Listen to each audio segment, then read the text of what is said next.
Well, let's get into our first story. The Pope scolds Trump. And I find it really interesting. This letter was issued to the American bishops on February 10th, and it is literally just signed Francis. Right? He dropped Vicar of Christ, Pope, all these titles he dropped a while ago. But he was even for a while using Bishop of Rome. He's like not even using that anymore. Literally, it just says Francis. And why am I pausing on this? Is interesting. When we look at extraordinary magisterium, what are the requirements for extraordinary magisterium? One is the Pope must speak ex cathedra, and there's a formula for that. How do we know he's as the successor of St. Peter? But there's a formula to identify it. But that's only for ex cathedra. This Pope's not coming anything close to that.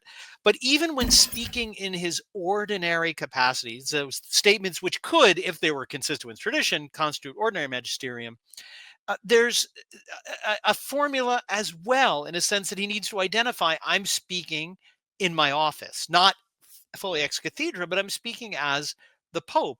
And the fact that he's so just dismissive of this sort of shows he really doesn't even care about magisterium, the notes of magisterium. He just is discharging his mind essentially as Francis, and doesn't even want to attach any level of authority, right, to what he says. It's an important point, because when we get with bizarre statements like this, so I have to remember this person isn't even claiming to speak as Pope when he's speaking by his own signature. Well, it's a bizarre letter. He first of all says, paragraph 4, to the bishops, I have followed closely the major crisis that's taking place in the United States with the initiation of a program of mass deportations.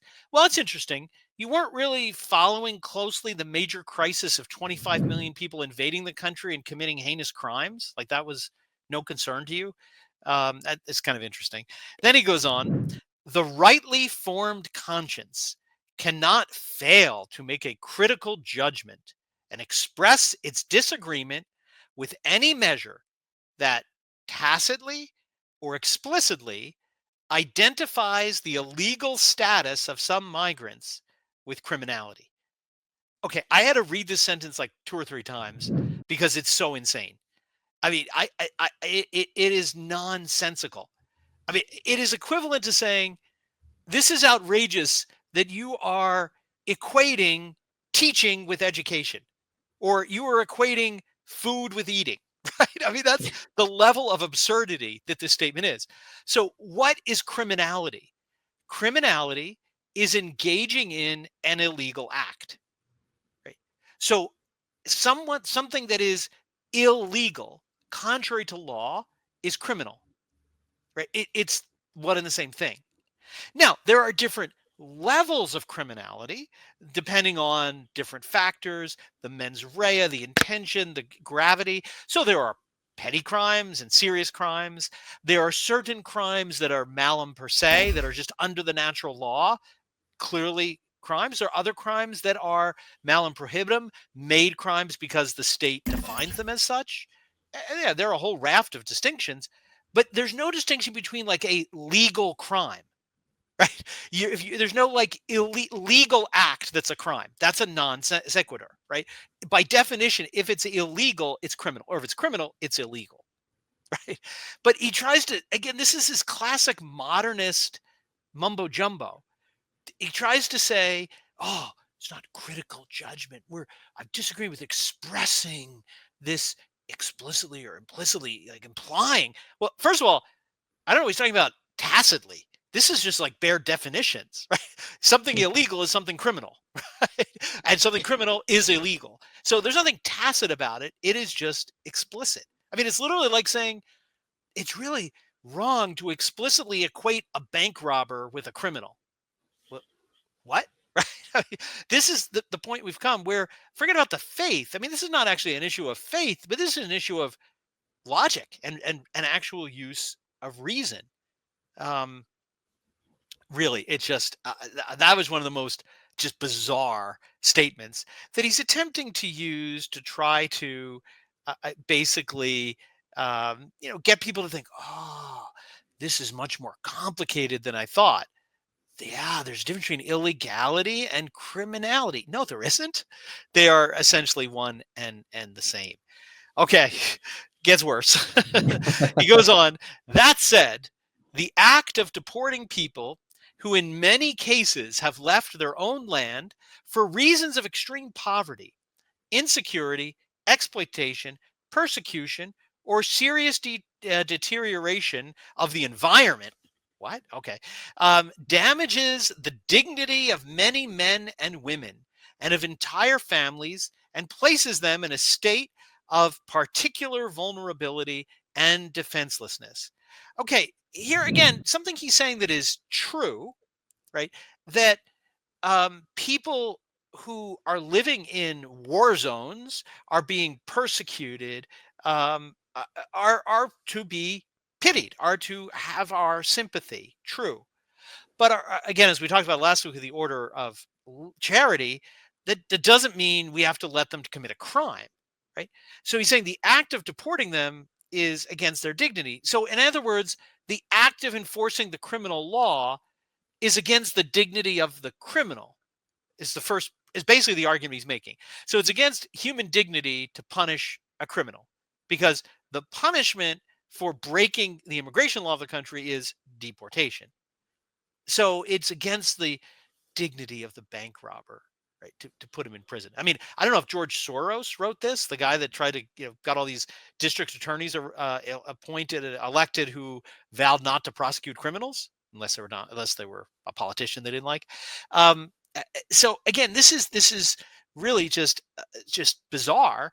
Now, it is true that a person's motivation for a crime may be explicable, right? We may say, I understand why you did this, but it's not a justification, right? So a person who says, I was just really upset. I owe these big credit card debts. I just was stressed out and it drove me to rob the bank. We go, okay, we can see how that happened, but that doesn't say like you're justified in robbing a bank because you owe some debts, right? So yes, maybe some of the illegals, again, he lumps them all in one bucket, are coming to this country because of these motivations, but that doesn't justify them breaking the law.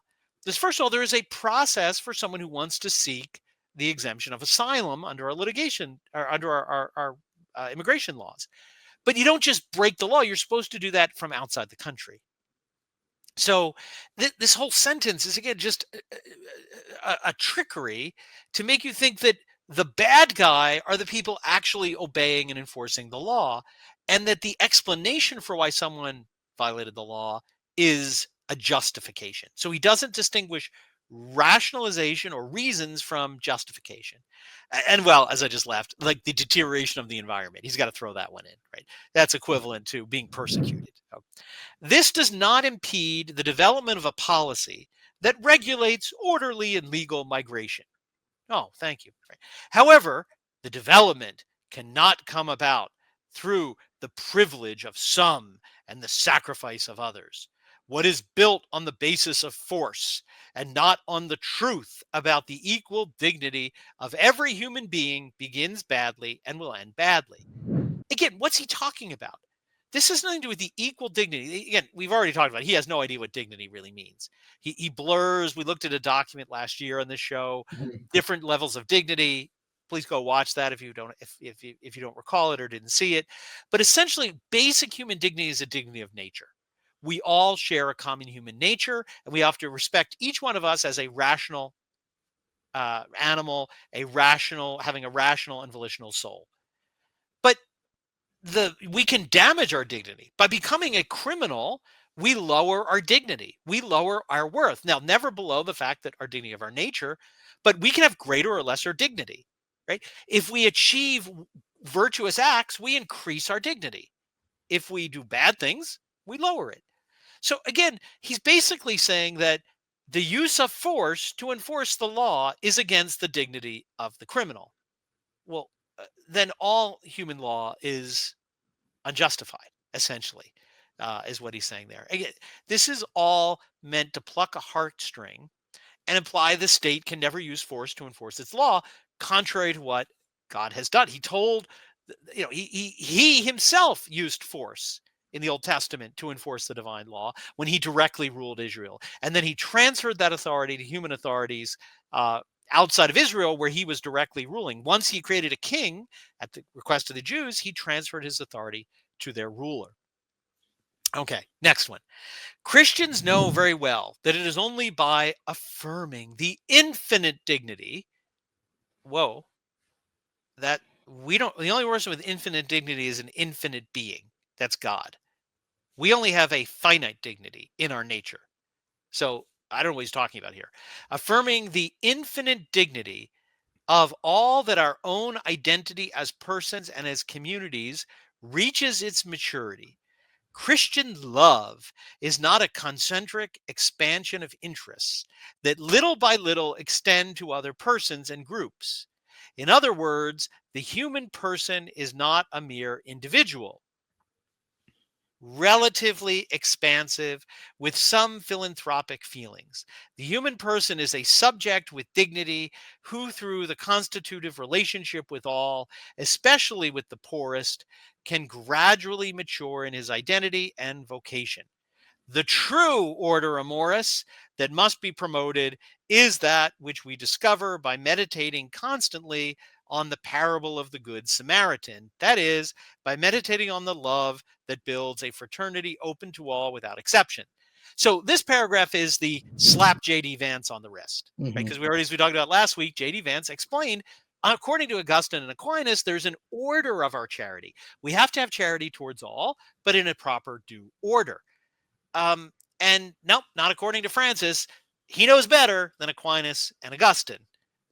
No, that's not the order of charity. It's the Good Samaritan, which really makes no sense. That parable doesn't make any sense because it's actually about the order of charity. Right? Because what happens, the people are walking down the road, somebody's right in front of them, the Samaritan who's injured, and they walk right past him because they're concerned with other things. Right? They are essentially like the liberals. They walk right past the homeless veteran on the street to go get an illegal person to put in a luxury hotel at the tune of $59 million, we found out yesterday from Elon Musk in New York City. So, in fact, the Good Samaritan parable is all about the order of charity. Look at those right around you. The person you pass on the road is where your charity, they're your neighbor. Right? What is the whole point of it? Who is our Lord has asked, who is my neighbor? And then he tells the parable. He doesn't say your neighbor is some guy in Guatemala who is suffering from the effects of climate change. He says your neighbor is the person you pass on the road who has a greater claim on your need.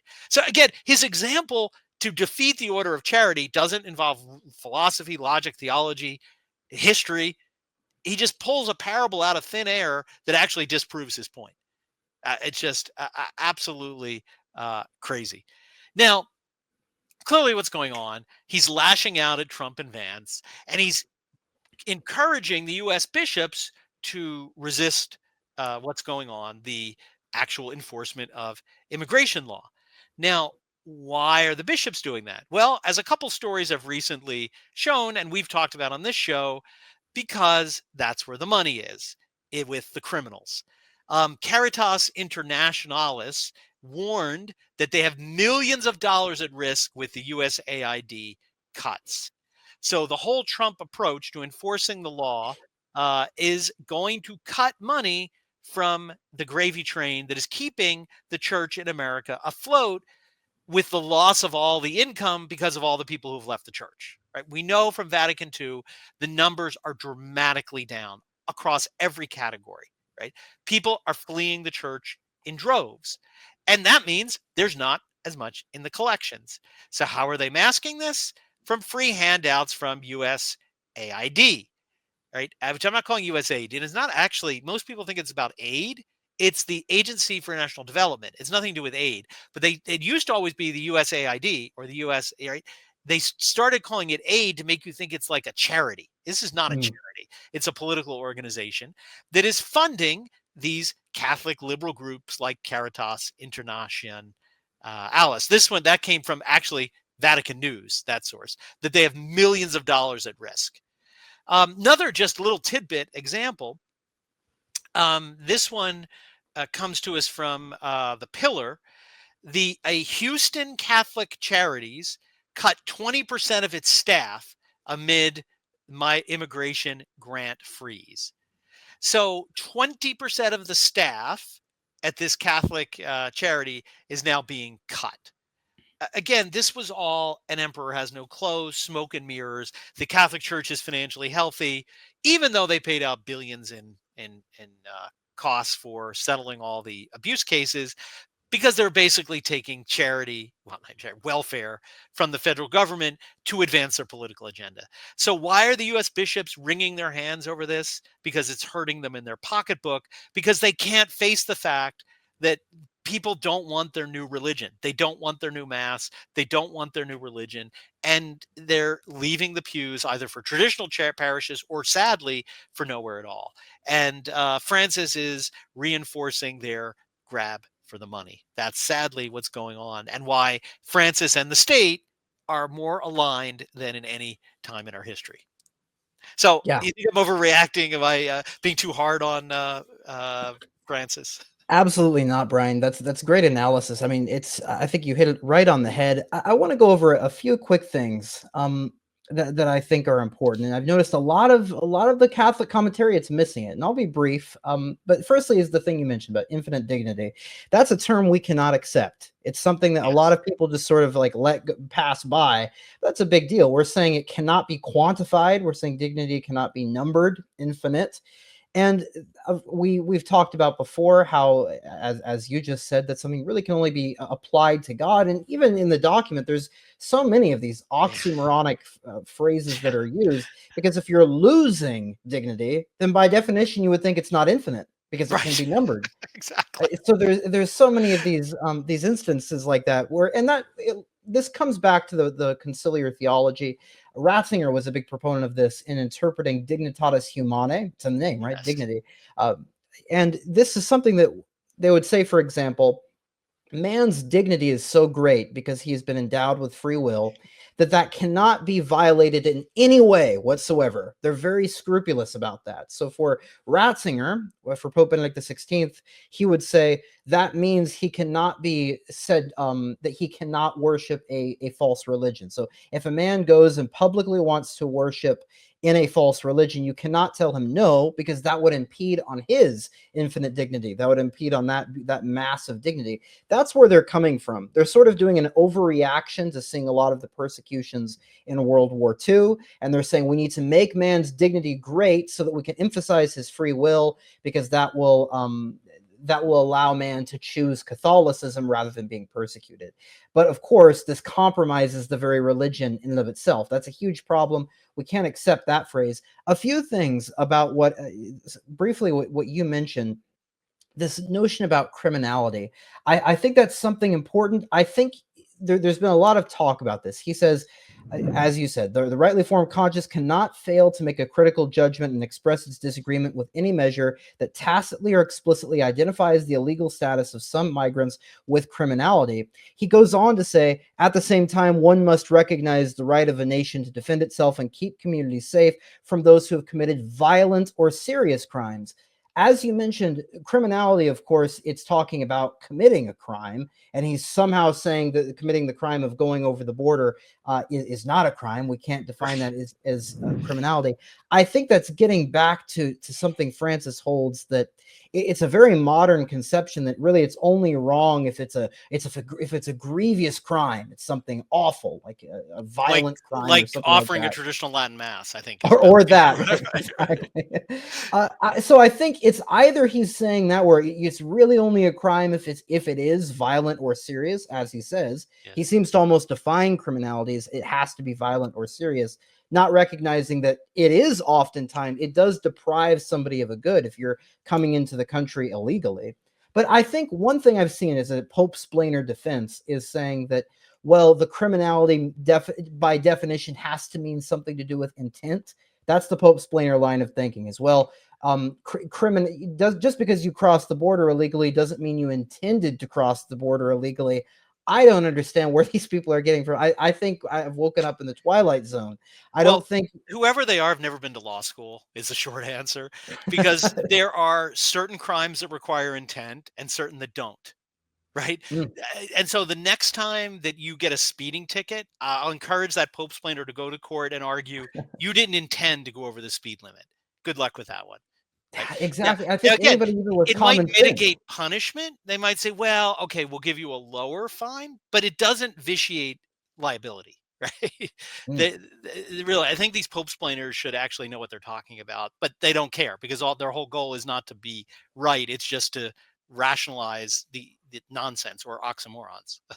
exactly. And I think Yeah. that goes into the last point I wanted to make was about this this notion on the Ordo amoris, because he Yeah. says specifically, if you watch our video last time to our listeners, we talked specifically about how this is an Augustinian, this is a Thomistic understanding of specifically being concentric circles. That Yes. language is used. And Pope Francis specifically says it is not a concentric expansion of interest that little by little extend to other persons and groups.